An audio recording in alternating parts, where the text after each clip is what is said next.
You know it's going to be an odd day when a woman with a sleek bob haircut is standing on my property yelling, "That's my shed," while the police scratch their heads over why she dialed 911 about a padlock. What she didn't realize was that I work for the DEA and her darling nephew, well, let's just say his name's on a list we keep under lock and key.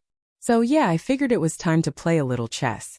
I get that this sounds wild, and it kind of is, but that's life out here in rural HOA territory where rules outweigh people and heaven forbid your mailbox isn't the right height.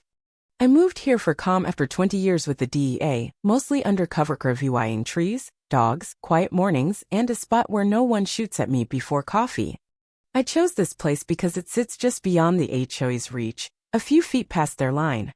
Close enough to hear their wine-fueled, passive-aggressive chatter about trash cans during weekly meetings, but far enough that I'm legally free from their grip, which is exactly what sparked this whole fiasco. I've got this shed, big, bold, painted firetruck red with real personality. Bought it from the previous owner, a civil war reenactor who might have been a bit off but built things to last. I store tools, gardening gear, and the occasional rescue dog in there. It's mine, fenced, locked, fully within my rights. But to Linda Epp, her name's Linda's a blight, an affront to her world of beige siding and manicured lawns. It started small, a note on my door, friendly reminder, neutral tones are preferred in our community. Consider repainting. I tossed it. Then came HOA flyers in my mailbox, illegal, since I'm not part of their club. I told her nicely to back off. I wasn't joining her suburban dictatorship. That's when she went from subtle jabs to full-on tyrant mode. I should have seen it coming. Bob, the clipboard, the fake jogs past my place that were really just slow stalks with a zoomed-in camera. She even measured my fence once, pretending to stretch. I stayed quiet. I don't rattle easily. Then one morning I found the shed door ajar.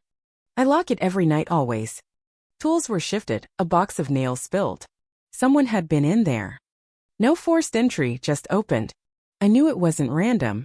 So I set up simple motion sensor trail cams like you'd use for wildlife. Except I was hunting a louder pest. The next night, an alert pinged. I checked the feed. 2 teenage boys, one of them her nephew, let's call him Jake, because it fits, roaming my shed like it's their hangout. They didn't steal, but they smoked something definitely not legal and trashed the place. I could have called the cops, but I saw a better play. I upgraded the lock to a heavy-duty beast, moved anything valuable out, and kept the footage rolling. Then I waited. Sure enough, Linda stormed down my driveway the next morning, raging that the kids couldn't get in last night and were scared, and how dare I lock my shed without neighborhood notice. I stared her down and said, "It's my shed, my land. Unless Jake's got a key to federal property, which, newsflash, he doesn't, has got no business inside." That's when she lost it, whipped out her phone and called 911 right there, claiming I was illegally holding a community resource. The operator must have been baffled, and the cops who rolled up 10 minutes later looked equally lost. I showed them my deed, the video, my HOA exemption. They blinked at her like they'd stumbled into a reality TV meltdown. One officer pulled me aside, asked quietly, "What's your deal again?" I flashed a corner of my old badge. Federal semi-retired. They nodded, left with a shrug, and Linda stood there fuming, muttering about lawsuits.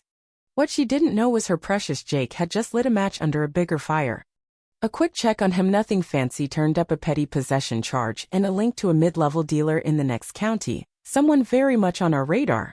Suddenly, her house was a new blip in an active case.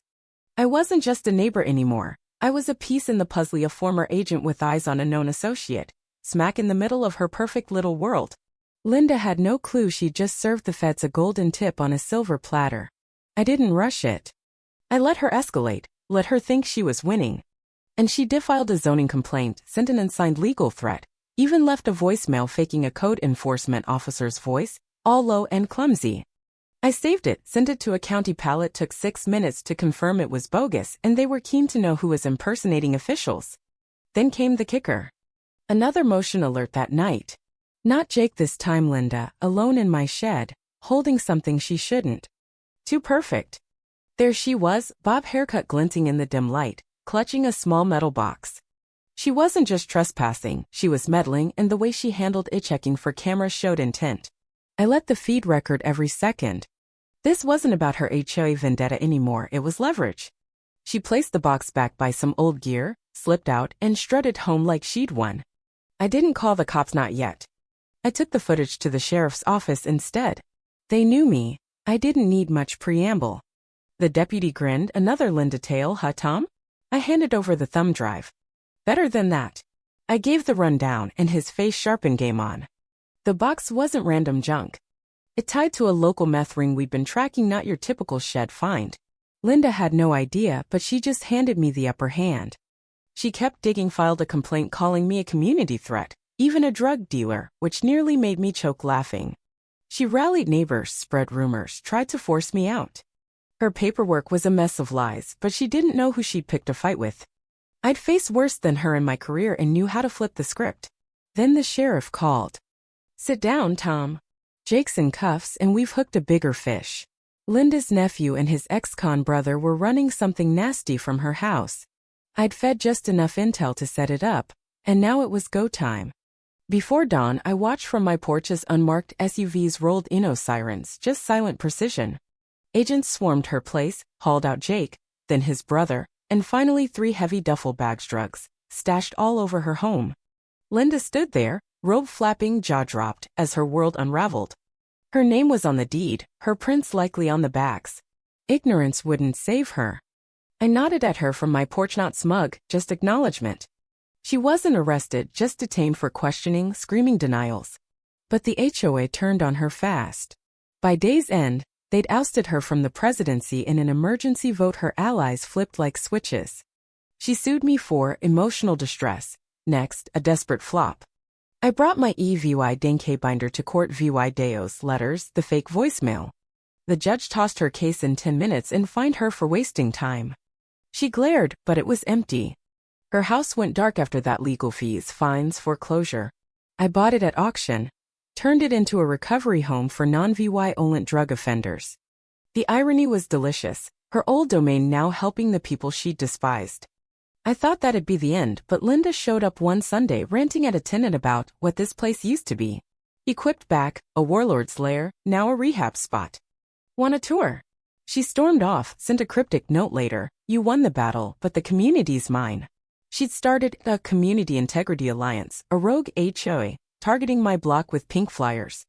I threw a neighborhood barbecue in response, banner up, not under your authority.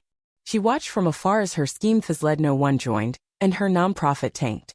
Months later, she mailed me a photo of my shed, no note, just a taunt. I stuck it on my fridge next to the auction receipt. She'd lost not because I crushed her, but because she couldn't stop herself. The shed's still red, pristine, and the recovery home thrives. Recently, I saw her name pop up as assistant chair of aesthetic compliance in a new HOA 2 neighborhoods over. Poor them.